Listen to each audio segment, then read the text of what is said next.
एक तरफ रामप्रसाद बिस्मिल कट्टर आर्य समाजी, दूसरी तरफ अशफाक उल्लाह खान कट्टर पठान, लेकिन दोनों ही कलम और पिस्तौल के पुरोधा। दोनों की सूचना अंग्रेज सरकार को देने वाले भी उनके अपने अपने धर्म के लोग, लेकिन मजहब का रंग उनकी दोस्ती के रंग को हल्का नहीं कर सका। दोनों ही इस भाव को जीते थे कि ए अहले वतन कह दो एक जबान होकर, हिंदुस्तान रहेगा हिंदुस्तान होकर।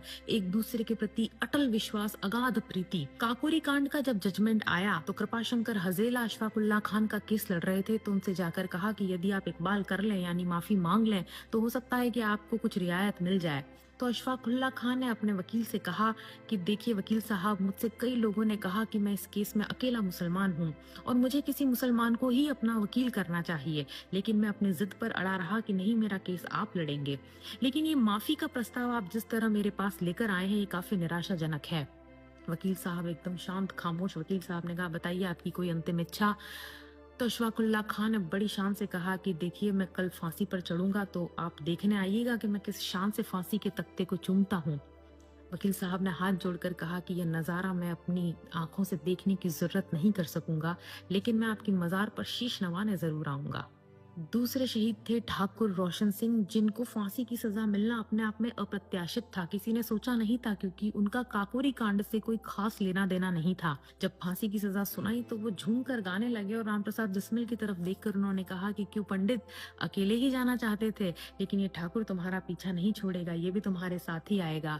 रामप्रसाद बिस्मिल में उन्हें गले लगा लिया और कहा कि आज आप कुर्बानी में हम सबसे आगे निकल गए। साथ में थे शहीद राजेंद्र लाहिड़ी जी, जिन्हें 2 दिन पहले ही फांसी की सजा दे दी गई थी। फांसी के दिन तक वो कसरत करते रहे, तो उनसे जेलर ने पूछा कि अब तो फांसी होने वाली है, कसरत क्यों करते हो? तो उन्होंने कहा कि मुझे पुनर्जन्म में विश्वास है और कसरत तो इसलिए करता हूँ कि जब पुनर्जन्म होगा तब भी मैं ऐसा बलिष्ठ होकर आऊंगा और उस समय ब्रिटिश साम्राज्य को खाक में मिला दूंगा। अशफाक उल्लाह खान अपनी डायरी में लिखते हैं कि ये वतनी मोहब्बत तेरी अदा ही इतनी निराली और अनोखी है, वरना ये आसान काम नहीं है कि सामने मौत को देखकर उसका मुकाबला करने के लिए कोई आदमी अपने आप को इतना खुशी से पेश कर दे। वो फांसी का फंदा चुमने से पहले एक शेर कहते हैं कि कुछ आरजू नहीं है आरजू तो ये है कि रख दे कोई जरा सी खाके वतन कफन में। आज ही के दिन इन चारों को काकोरी कांड में फांसी की सजा हुई थी।